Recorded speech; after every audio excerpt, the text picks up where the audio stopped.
சில விடயங்கள் பேசப்பட்டன. பலருக்கு எதிராக ஒழுக்காட்டு நடவடிக்கைகள் எடுக்கப்பட்டுள்ளது. சிலர் ஏற்கனவே கட்சியிலிருந்து உறுப்புரிமையிலிருந்து விலக்கப்பட்டிருக்கிறார்கள். அனைவரும் அப்படியான விலக்கப்படுதலிலே உள்வாங்கப்படவில்லை. 3 மாவட்டங்களிலே இருந்துதான் அந்த பட்டியல் பொதுச்செயலாளர்கள் கொடுக்கப்பட்டிருந்தது. ஆனால் மற்ற மாவட்டங்களிலேயும் அப்படியாக கட்சிக்கு எதிராக வேறு அணிகளிலே போட்டியிட்டவர்களுடைய பெயர்களை நிர்வாக செயலாளர் தானாக சிலரை அடையாளம் கண்டிருக்கிறார். ஒவ்வொரு மாவட்டத்துக்கும் அந்த பட்டியல் கொடுக்கப்பட்டிருக்கிறது. அதிலே மேலதிகமாக யாராவது இருந்தால் அவர்களை குறித்து சொன்னால் அவர்களும் கட்சியிலே இருந்து உடனடியாக நீக்கப்படுவார்கள். கட்சிக்கு எதிராக பிரச்சாரம் செய்தவர்கள், கட்சி முடிவுகளுக்கு எதிராக பிரச்சாரம் செய்தவர்கள் சம்பந்தமான ஒழுக்காற்று நடவடிக்கைகளும் தற்போது எடுக்கப்பட்டு கொண்டிருக்கின்றன. அனைவருக்கு எதிராகவும் இன்னமும் செய்து முடியப்படவில்லை. ஆனால் சிலருக்கு விளக்கம் கோரி கடிதங்கள் எழுதப்பட்டிருக்கின்றன. இவையெல்லாம் ஒரு ஒழுக்காற்று குழுவுக்கு முன்பாக சமர்ப்பிக்கப்பட வேண்டியது. ஆகவே தற்போது இருக்கிற ஒழுக்காற்று குழுவிலே சிலர் சேர்த்து கொள்ளப்பட்டிருக்கிறார்கள். திரு ஸ்ரீநேசனும் திரு சரவணபவனும் சேர்த்து கொள்ளப்பட்டு திரு குருகுலராஜா அவருடைய தலைவராக நியமிக்கப்பட்டிருக்கிறார். ஆகையினாலே இந்த விளக்க கடிதங்கள் வருகிற போது அவர்களுக்கு எதிராக சாட்டப்பட்ட குற்றச்சாட்டுகளும் அவர்கள் கொடுக்கிற விளக்கங்களும் அந்த ஒழுக்காற்று குழுவுக்கு பாரப்படுத்தப்பட்டு அடுத்த நடவடிக்கைகள் எடுக்கப்படும். அத்தோடு தமிழ் தேசிய மக்கள் முன்னணி தலைவர் நமது கட்சி தலைவருக்கு கொடுத்த கடிதம் இங்கே வாசித்து காட்டப்பட்டது. இது சம்பந்தமாக கடந்த மத்திய செயற்குழுவிலேயே நாங்கள் 7 பேர் கொண்ட ஒரு குழுவை நியமித்திருந்தோம். இன்றைக்கு அந்த குழுவிலே ஒரு சிறு மாற்றம் செய்யப்பட்டது. திரு சாணக்கியன் தன்னிமித்தமாகத்தான் அதிலிருந்து விலகுவதாகவும் திரு ஸ்ரீநேசன் அவர்களுடைய பெயரை முன்மொழிந்திருந்தார். அந்த 7 பேர் கொண்ட குழு மத்திய செயற்குழுக்கு பின்னரும் கூடியது. நாங்கள் அன்றைக்கு எடுத்த முடிவை போலத்தான் இது சம்பந்தமாக எடுத்திருக்கிற முடிவு. இந்த அரசாங்கம் தமிழ் மக்களுக்கான அரசியல் தீர்வு என்ன என்பது எங்களுக்கு தெரியும், நாங்கள் அதனை முன்வைப்போம் என்று பிரச்சாரம் செய்தவர்கள் தற்போது தங்களுக்கு மக்கள் ஆணை இருப்பதாக சொல்கிறார்கள். அதை நாங்கள் ஏற்றுக்கொள்கிறோம். நாடு பூரா அவர்களுக்கு மக்கள் ஆணை ஒன்று கொடுக்கப்பட்டிருக்கிறது. வடக்கிலேயும் தங்களுக்கு ஆணை இருப்பதாக அவர்கள் சொல்லுகிறார்கள். தமிழ் மக்களுடைய ஆணையும் தங்கள் பற்றி இருப்பதாக சொல்லுகிறார்கள். நாங்கள் அவர்களிடத்திலே கோருவது, உங்களுக்கு மக்கள் ஆணை இருக்கிறதுன்னு சொல்லுகிறீர்கள், அரசியல் தீர்வை முன்வைப்போம் என்று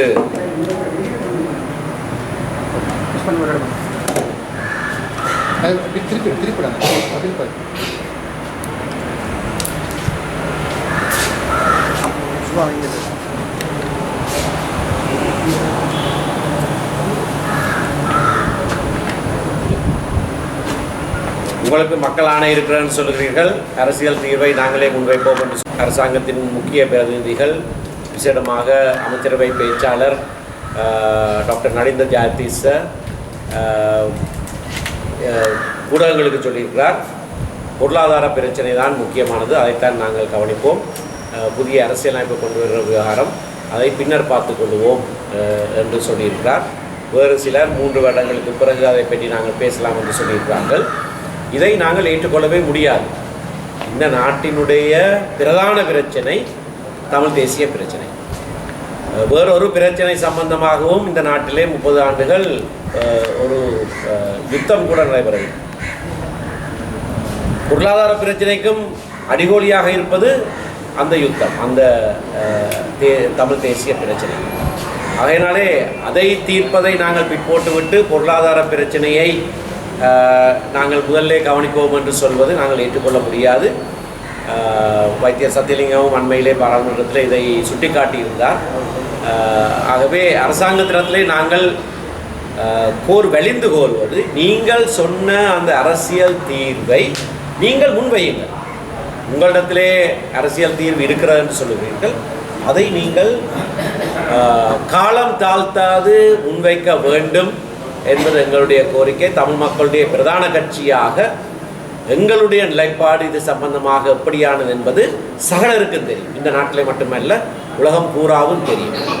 காலாகாலமாக இந்த கட்சி ஆரம்பிக்கப்பட்ட நாளில் இருந்து அரசியல் தீர்வு எப்படியானது, எந்த அடிப்படையிலானது என்பது நாங்கள் சொல்லி வந்திருக்கிறோம். அது சம்பந்தமாக பல வரைவுகள் செய்திருக்கிறோம், பல பேச்சுவார்த்தைகள் நடத்திருக்கிறோம். அனைவருக்கும் இது தெரிந்த விடயம். ஆகவே நாங்கள் ஒரு நிலைப்பாட்டையும் முன்வைக்க வேண்டிய அவசியம் கிடையாது. இதை தீர்ப்பதற்கு எங்களுக்கு தெரியும் என்று சொல்கிற அரசாங்கம், நீங்கள் முதலிலே உடனடியாக காலம் தாழ்த்தாது அரசியல் தீர்வு சம்பந்தமான புது அரசியலமைப்பு வரைவை முன்வைக்க வேண்டும் என்பது எங்களுடைய அழுத்தம் திருத்தமான வேண்டுகோளாக இருக்கிறது. இதற்கு மேலதிகமாக ஓரிரு விடயங்கள் பேசப்பட்டன.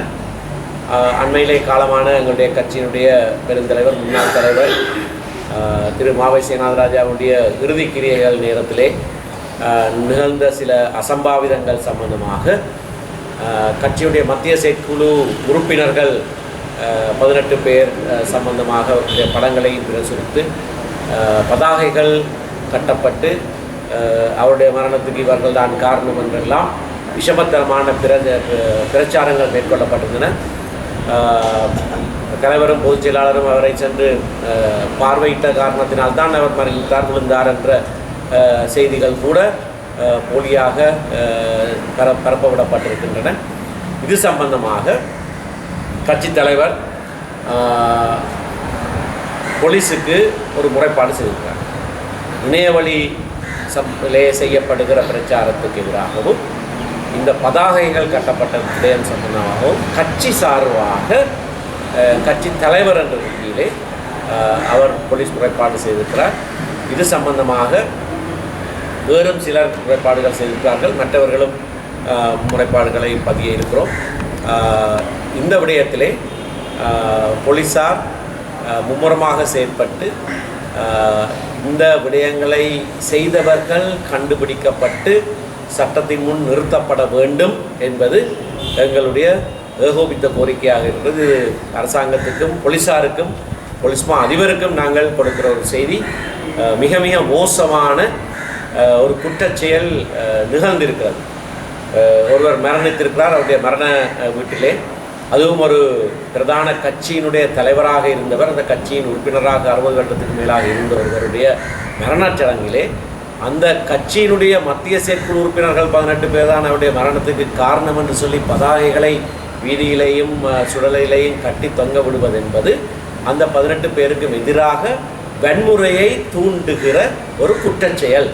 ஆகவே அதை செய்தவர்கள், அதற்கு பின்னால் இருந்தவர்கள் அனைவரும் கண்டுபிடிக்கப்பட்டு சட்டத்தின் முன்பாக நிறுத்தப்பட வேண்டும் என்பது எங்களுடைய மத்திய செயற்குழுடைய கோரிக்கையாக இருக்கிறது. சம்பந்தமாக எங்களுடைய கவலையையும் பலர் தெரிவித்திருக்கிறோம். கட்சியாக அவருக்கு உரிய முறையிலே அஞ்சலி செலுத்த முடியாமல் போனது, கட்சி பணிமனைக்கு அவருடைய உடல் கொண்டு வரப்பட முடியாமல் இருந்தது, மத்திய செயற்குழு உறுப்பினர்கள் 18 பேர், அதற்கு மேற்பட்ட இன்னும் ஏராளமானவர்கள் இறந்த இறுதி கிரியையிலே பங்கு கொள்ள முடியாத ஒரு சூழ்நிலை ஏற்படுத்தப்பட்டது. இன்றைய கூட்டத்தின் ஆரம்பத்திலே நாங்கள் அவருக்கு ஒரு அஞ்சலியோடு தான் ஆரம்பித்தோம். ஆனால் முறையாக இது செய்யப்படவில்லை என்ற ஆதங்கம் வெளிப்படுத்தப்பட்டது. கட்சியிலே இருந்து அண்மையிலே விலத்தப்பட்ட ஒருவர் அந்த பூத உடலுக்கு கட்சி கொடியை போர்த்தியது எப்படியாக நடந்தது என்ற கேள்வியும் இங்கே கேட்கப்பட்டது. கட்சி கொடி போர்த்துவது என்பது மிகவும் முக்கியமான ஒரு விடயம். அது கட்சி தலைவரினாலும் முக்கிய உத்தியோகஸ்தர்களினாலும் அது செய்யப்பட்டிருக்க வேண்டும். ஆனால் கட்சியிலிருந்து மிக அண்மை காலத்திலே நீக்கப்பட்ட ஒருவர் கட்சி கொடியை போர்த்தியது சம்பந்தமாக எங்களுடைய கண்டனங்களையும் மத்திய செயற்குழு தெரிவித்திருக்கிறது. இறுதியாக ஒரு விடயம், நீண்ட காலமாக எங்களுடைய கட்சியினுடைய பொதுச் செயலாளராக கடமை புரிந்த வைத்தியர் சத்தியலிங்கம் தான் அந்த பதவியில் இருந்து ராஜினாமா செய்வதாக அறிவித்திருக்கிறார். தனிப்பட்ட காரணங்களுக்காக அவர் அதனை செய்வதாக அறிவித்திருக்கிறார். அந்த காரணங்களை எங்களுக்கு சொல்லியிருந்தார். அனைவருக்கும் தெரிந்தபடி பொதுச் செயலாளராக இருந்தவர் ராஜினாமா செய்தபோது துணை பொதுச் செயலாளர்களில் ஒருவராக இருந்த வைத்தியர் சத்தியலிங்கம் யாப்பின் அடிப்படையிலே பதில் பொதுச் செயலாளராக முதலே நியமனம் செய்யப்பட்டு பின்னர் மத்திய செயற்குழுவினாலே பதவி நிரப்புதல் என்கின்ற எங்களுடைய சரத்தின் கீழே பொதுச் செயலாளராக நியமிக்கப்பட்டு மிகவும் கடினமான உழைப்பாளை இந்த கட்சியை முன்கொண்டு வந்தவர். அவருக்கு எங்களுடைய நன்றிகளை தெரிவித்துக் கொள்கிறோம். அவர் ராஜினாமா செய்கிற காரணத்தினாலே யாப்பிலே சொல்லப்பட்டபடி தற்போது இருக்கிற துணை பொதுச் செயலாளராகிய நான் அந்த பதவிக்கு நியமிக்கப்பட்டிருக்கிறேன். இந்த நியமனம் சம்பந்தமாக இது ஏகமனதான தீர்மானம் அல்லவென்று சொல்ல வேண்டும் என்றும் 3 பேர் சொல்லியிருக்கிறார்கள். ஆகையினாலே அவர்கள் தங்களுடைய எதிர்ப்பை பதிவு செய்வதாக சொல்லியிருக்கிறார்கள். ஆனால் இது நானே சொன்னாலும் இது யாப்பின் அடிப்படையிலே துணை பொதுச் செயலாளர் செய்ய வேண்டிய பணி.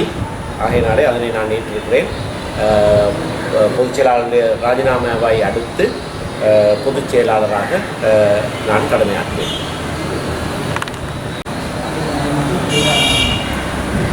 அண்மையில் இதுக்கு முன்னர் உங்களுடைய கட்சியின் மத்திய செயற்குழு கூடிய போது வவுனியாவிலே கட்சியிலே முன்னாள் பாராளுமன்ற உறுப்பினராக இருந்து பொது வேட்பாளராக தமிழ் பொது வேட்பாளராக களமிறங்கிய அரியணை திருநர்களை கட்சியின் உறுப்பினரிலிருந்து அல்லது மத்திய குழு நீக்குவதாக நீங்கள் உறுப்பு நீக்குவதாக தெரிவித்திருந்தீர்கள். ஆனால் அவர் கூறுகின்றார் தனக்கு இன்னும் கடிதம் வந்து கிடைக்கவில்லை.